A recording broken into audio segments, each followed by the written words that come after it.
Hey guys, I welcome you all to this session जहाँ पे हम लोग डिस्कस कर रहे हैं free case study series of geography optional. Yes, that is going to help not only the students who are appearing for this 2023 wala mains, but also for those students who are preparing themselves for the next year, that is for the mains of 2024. So yes, it is presented by me, Shubhodeep. So let's focus on the very first part. जी हाँ, हम लोग यहाँ पे discuss करेंगे critical minerals of India. देखिए, अब again मैं बार बार बता रहा हूँ, इस बार क्लास में भी बता रहा हूँ दैट ये जो हमारा डिस्कशन है वो बेसिकली फोकस रहेगा ऑन द मोटिव्स दैट कैसे हम लोग डायनेमिक एलिमेंट्स को अपने आंसर राइटिंग में इंक्लूड कर सकते हैं. और डायनेमिक एलिमेंट्स को ऑफ कोर्स हम लोगों के लिए करंट अफेयर्स से अच्छा और कोई दूसरा सोर्स है ही नहीं. राइट नाउ, अभी आप लोगों को पता होगा दैट इस साल कुछ बहुत ज़्यादा इंपॉर्टेंट करंट अफेयर्स है, जैसे क्रिटिकल मिनरल्स के बारे में. क्रिटिकल मिनरल्स एज सच हमारे देश में अराउंड 30 मिनरल्स को सिग्निफाई किया गया as a critical minerals. Right, तो सवाल होता है ये कौन से मिनरल्स को गवर्नमेंट ने क्रिटिकल मिनरल्स घोषित किया. देखो, वैसे मिनरल्स जो कि इकोनॉमिकली हमारे लिए बहुत ज़्यादा इंपॉर्टेंट है ना, और जिनका सप्लाई अगर साइड में कुछ हो गया तब अगेन हमारे इंटरेस्ट में नुकसान पहुंच सकता है. राइट, सो ये वैसे मिनरल्स हैं जो एक तो स्कार्स है, पहली बात तो.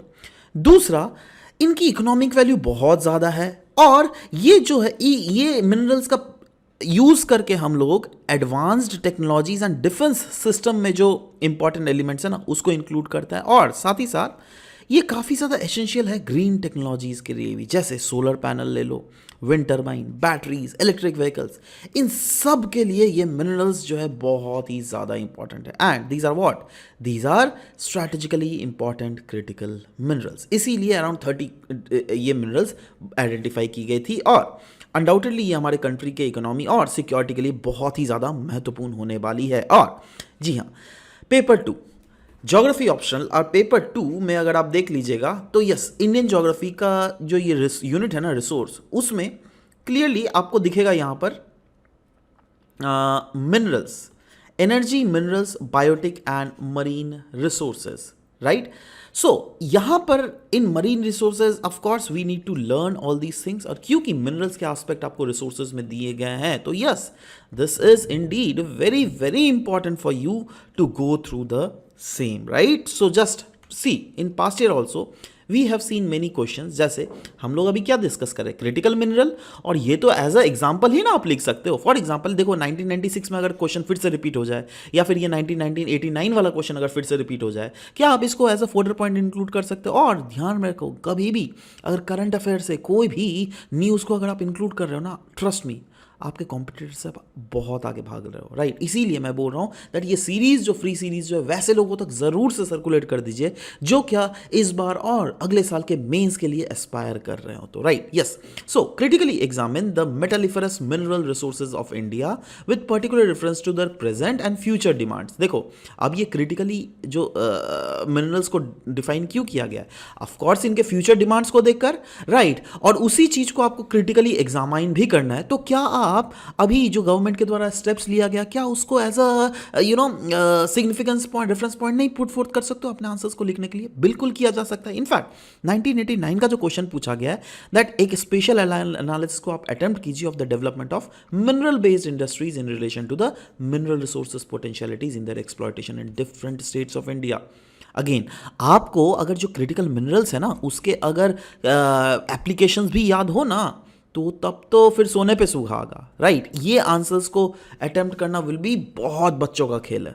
राइट, सो देखो, वही है ना दैट कभी भी क्वेश्चन अगर आता है तो इन चीज़ों को पास रह के क्वेश्चंस को देखकर एनालाइज कीजिए. आप टेंशन मत लीजिए ना, मैं जो ये जितने भी सारे क्वेश्चंस है ना इसको आपको डाल तो फ्री में तो डाल ही दूंगा ना. आप नीचे में देखो टेलीग्राम का लिंक दिया हुआ है, ठीक है, तो टेलीग्राम का लिंक में आप जाइए और आराम से वो मतलब नीचे डिस्क्रिप्शन सेशन में उसको आप सारे पीडीएफ को जो भी हम लोग शेयर करते हैं फ्री वाले, वो सबको आप डाउनलोड भी कर सकते हैं. नेक्स्ट न्यूज़ गाइज, हम लोग एक बहुत ही ज़्यादा इंपॉर्टेंट न्यूज़ था जहाँ पे एम्फेसाइज था mainly on the need for plant literacy. Right now, plant literacy, इसका एम क्या है, क्यों प्लांट लिटरेसी को प्रमोट किया जा रहा है? देखो, इसका मेन एम है दैट कैसे अंडरस्टैंड किया जा सके प्लांट के physiological response for resilience in the farming. Right. और ऑफ कोर्स अगर आपको समझना हो और नॉलेज करना हो अबाउट प्लांट इंक्लूडिंग उनका स्ट्रक्चर, उनके फंक्शंस, उनके अडेप्टेशंस और ecological importance, then yes it is very very important that plant literacy program is very important, क्योंकि ऑफ कोर्स उनके अगर फिजियोलॉजिकल रिस्पॉन्स को अगर हमको पता चलता है तो हमको बहुत कुछ डिकोड कर सकते हैं। जैसे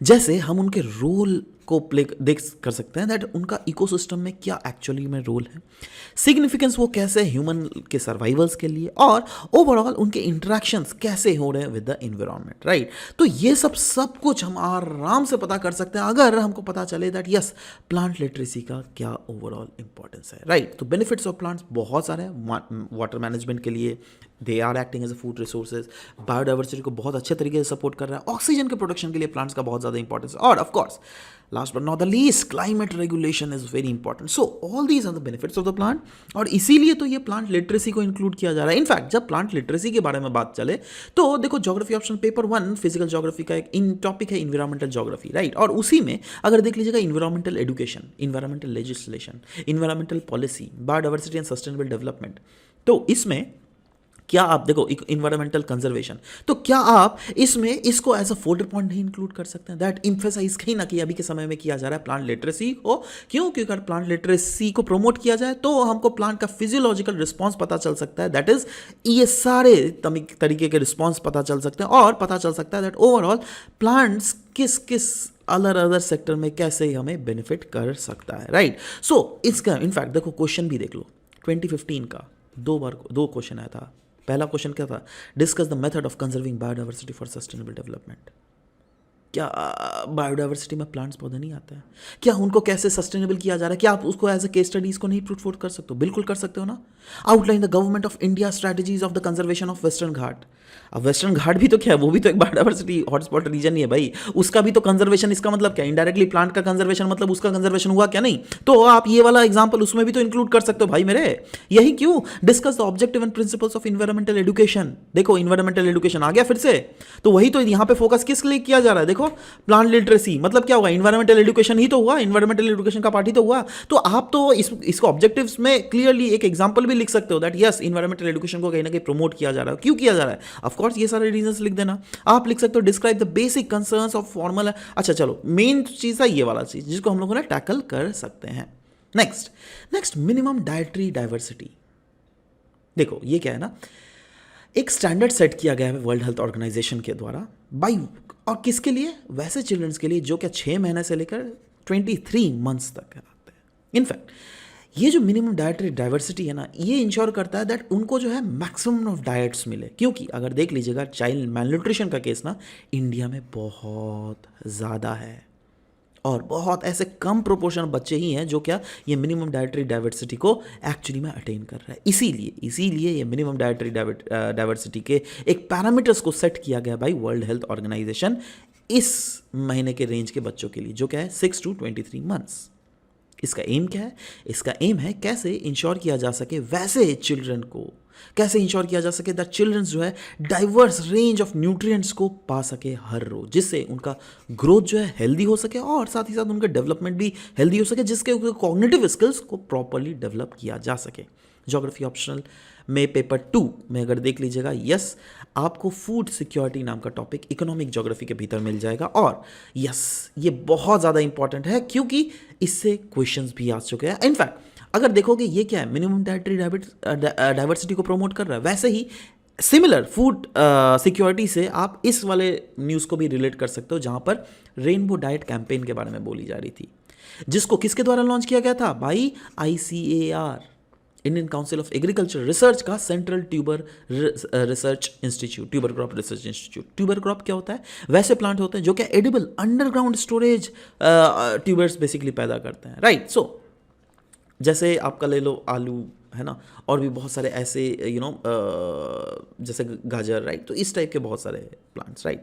नाउ रेनबो डाइट कैंपेन का मेन एम क्या है? उसका मेन एम है दैट कैसे इस कैंपेन को ओवरऑल एक्सपैंड किया जा सके थ्रू आउट द इंडिया में, सिग्निफिकेंटली वैसे रीजन के लिए जो क्या ट्राइबल पॉपुलेटेड रीजन है। क्योंकि देखो ट्राइबल पॉपुलेटेड रीजन में अगर रेनबो डाइट कैंपेन को अगर हम लोग प्रमोट कर रहे हैं, that is tuber based crops को प्रमोट कर रहे हैं, तो ट्यूबर बेस्ड क्रॉप्स में ऐसे बहुत सारे न्यूट्रिएंट्स रहते हैं जो क्या अगर बच्चे उसको सेवन करते हैं, अगर ट्राइबल पीपल उसको कंज्यूम करते करते हैं तो कहीं ना कहीं मैल न्यूट्रिशन तो ट्राइबल रीजन से कॉम्बैट किया ही जा सकता है, बट साथ ही साथ इंश्योर किया जा सकता है दैट वहाँ के लोगों को, है ना, वहाँ के महिलाओं को, वहाँ के बच्चों को प्रॉपरली हम लोग बैलेंस्ड वे में डाइट प्रोवाइड कर सके, राइट। सो इसीलिए यस, फूड सिक्योरिटी से अगेन आप इस टॉपिक को रिलेट कर सकते हो। और फूड सिक्योरिटी की बात जहाँ तक करें हम लोग, पास्ट ईयर के क्वेश्चंस अगर देखा होगा आपने तो 1980 का क्वेश्चन देखना, 1990, 2011, 2020 का क्वेश्चंस देखना। क्या पहले क्या है, assess the nature of food problem in India. क्यों मिनिमम डाइटरी डाइवर्सिटी के इस पॉइंट्स को इंक्लूड नहीं किया जा सकता है क्या रेनबो डाइट कैंपेन, जैसे गवर्नमेंट क्या कर रही है, रेनबो डाइट कैंपेन को प्रमोट कर रही है, उसको नहीं इंक्लूड कर सकते हो क्या? बिल्कुल कर सकते हो ना, तो बोलो ना भाई, कर सकते हो। In fact both qualitatively and quantitatively at the present time. तो अगेन देखो, इसके बेसिस पे ही क्वेश्चन दिया हुआ है, राइट, जो हम लोगों ने पढ़ा उसके आंसर्स आप इंक्लूड कर सकते हो, मतलब आंसर्स में फोल्डर पॉइंट के रूप में ये करंट अफेयर का टॉपिक इंक्लूड कर सकते हो। Next, give an account on special pattern of world food production and analyse the related problems of malnutrition diseases. आपको एनालाइज करना है, मतलब आपको रीजंस तो करने ही है, बट साथ ही साथ आपको वे फॉरवर्ड भी लिखना है। आपको लिखना है दैट गवर्नमेंटल के पॉलिसीज कैसे हेल्प कर सकते हैं, जैसे मिनिमम डाइटरी डाइवर्सिटी को गवर्नमेंट प्रमोट कर रही है, जैसे आपको ट्यूबर क्रॉप्स के रिलेटेड आपको रेनबो डाइटरी कैंपेन को प्रमोट कर रही है। ये सब क्या है मेरे भाई? दूसरा देखो, लिख रहा है, right a short explanatory note on population and food security. Now can't you include it? Food security को पॉपुलेशन से इंक्लूड कर रिलेट करके बोला गया, और क्या आप इसमें रेनबो डाइट कैंपेन, क्या आप इसमें मिनिमम डाइटरी डाइवर्सिटी के एस्पेक्ट्स नहीं इंक्लूड कर सकते हो? बिल्कुल कर सकते हो ना। Analyse India's food security in context of population growth. Analyse करना है, अगेन क्या स्टेटस है और क्या गवर्नमेंट कर रही है, वो सब दोनों हम इंक्लूड कर सकते हैं। और गवर्नमेंट क्या कर रही है, yes minimum diversity, yes rainbow dietary campaign, ये सब कुछ आराम से इंक्लूड किया जाता है। देखो कितना ज़्यादा मेहनत कर रहा हूँ, और मैं चाहता हूँ आप लोग इस मेहनत को अलग अलग स्टूडेंट्स तक भी पहुँचाओ, राइट। मेहनत मेरी हो रही है, बट यस आप लोग सपोर्ट कीजिए, just try to share it with other students as well, which will eventually help us. Next हम लोग यहाँ पे मियावाकी प्लांटेशन मेथड, एक प्लांटेशन मेथड, प्लांटेशन मतलब पेड़ पौधे लगाना, राइट। तो प्लांटेशन मेथड का एक मेथड है जिसको हम लोग कहते हैं मियावाकी मेथड। ये काफ़ी ज़्यादा न्यूज़ में इसलिए रहता है ना, क्योंकि एक बहुत यूनिक मेथड है। ये ऐसा मेथड है जहाँ से ट्रीज को जो उगाया जाता है वो वैसे ट्रीज हो सकते हैं जो क्या सेल्फ सस्टेनिंग ट्री होते हैं, and they grow to their full length within 3 years। जी हाँ, ये यूजुअली हम लोग को मेनली फोकस ये रहता है दैट कैसे ग्रीन कवर को डेंसिफाई कर सके स्मॉल पार्सल ऑफ लैंड में। और ये ऐसा एक सेल्फ सस्टेनिंग मेथड है गाइस, ऐसा सेल्फ सस्टेनिंग मेथड है जहाँ पे पता है आपको कोई रेगुलर मेंटेनेंस की भी जरूरत नहीं है, जैसे मैन्योरिंग, वाटरिंग, नहीं। आपको सिर्फ और सिर्फ क्या पड़ेगा, एक स्मॉल पैच ऑफ लैंड में मेक श्योर करना दैट यस प्रॉपरली ट्रीज को प्रॉपर गैप में लगा दिया जाए। अब प्रॉपर गैप मतलब क्या, डेंसली नहीं, क्योंकि डेंसली होने से क्या होगा दैट वहाँ की जो रिसोर्सेज है ना, उस रिसोर्सेज को वो सक कर लेगी, है ना, सारे कंपटीशन बढ़ जाएगा। इसलिए थोड़ा लिमिटेड अमाउंट ऑफ ट्रीज हो, बट हाँ ऐसा ट्रीज हो जो क्या इस पूरे रीजन को डेंसिफाई कर दे, राइट, इन ए स्मॉल। और ये मेथडोलॉजी जो डेवलप किया गया था 1970s में, जिसमें स्मॉल पार्सल ऑफ लैंड को ग्रीनिफाई किया जाता था, राइट। और ऐसे किया जाता था जिससे क्या वो उसको कोई मेंटेनेंस ना लगे, जैसे मैन्योरिंग, जैसे वाटरिंग एक्टिविटीज़। देखो social forestry, biogeography, paper 1 physical geography का बायोजोग्राफी टॉपिक है, उसमें सोशल फॉरेस्ट्री है, उसमें आप इस मियावाकी मेथड का एग्जांपल दे सकते हो। क्यों? क्योंकि पास्ट ईयर में क्वेश्चंस देखो, 1997 को एक क्वेश्चन था जहाँ पे पूछा गया है, examine the significance of social forestry in the rural economy of India, right. तो सोशल फॉरेस्ट्री का सिग्निफिकेंस क्या है, राइट। तो सोशल फॉरेस्ट्री ऑफ कौन, ये मियावाकी मेथड भी जो है वहाँ से क्या होगा, अल्टीमेटली इकोलॉजी डेवलप हो रही होगी।